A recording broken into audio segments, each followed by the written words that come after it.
Bonjour à tous, aujourd'hui on se retrouve pour une nouvelle recette pour les gâteaux boules de coco à la confiture qui sont fortement appréciés pour l'Aïd.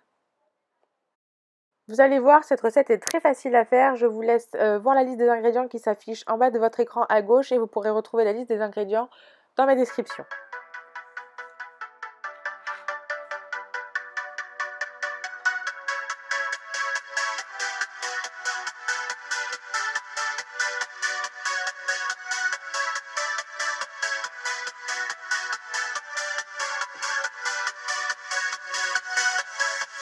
Pour commencer, nous allons venir mettre dans un saladier l'huile et les œufs, le sucre vanillé, la fleur d'oranger et on va finir par la levure chimique et on va mélanger le tout.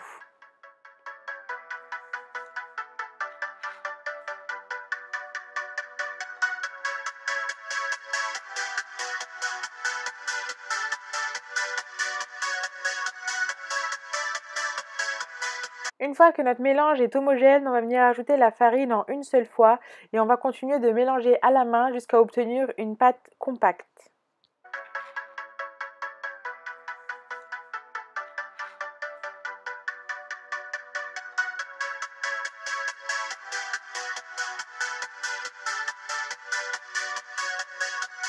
Une fois que notre pâte est prête, nous allons venir préchauffer notre four à 180 degrés et placer une feuille de papier sulfurisé sur notre plaque.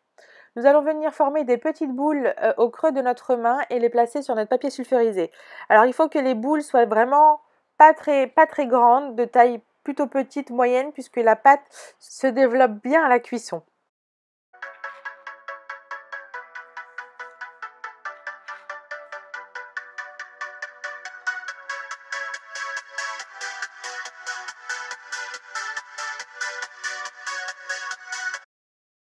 Une fois toutes les boules prêtes, nous allons pouvoir enfourner le tout à 180 degrés une dizaine de minutes. Surveillez bien la cuisson avec vos fours puisque les gâteaux devront être légèrement dorés, pas plus, pour leur garantir tout leur moelleux en bouche.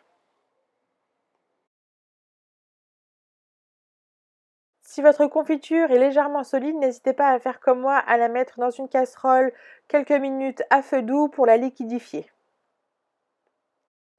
Ensuite, on va venir tremper nos gâteaux dans la confiture et les laisser s'imbiber quelques secondes.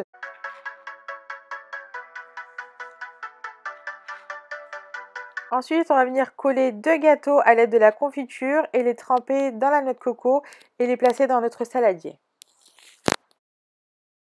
Et on réitère l'opération jusqu'à épuisement de nos gâteaux.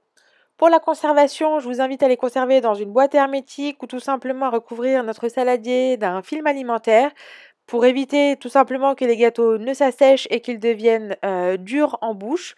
Voilà, j'espère que cette nouvelle recette vous aura plu. N'hésitez pas à me suivre sur ma page Instagram et à vous abonner à ma page YouTube. D'ici là, je vous souhaite une bonne dégustation et je vous dis à très vite pour de nouvelles gourmandises.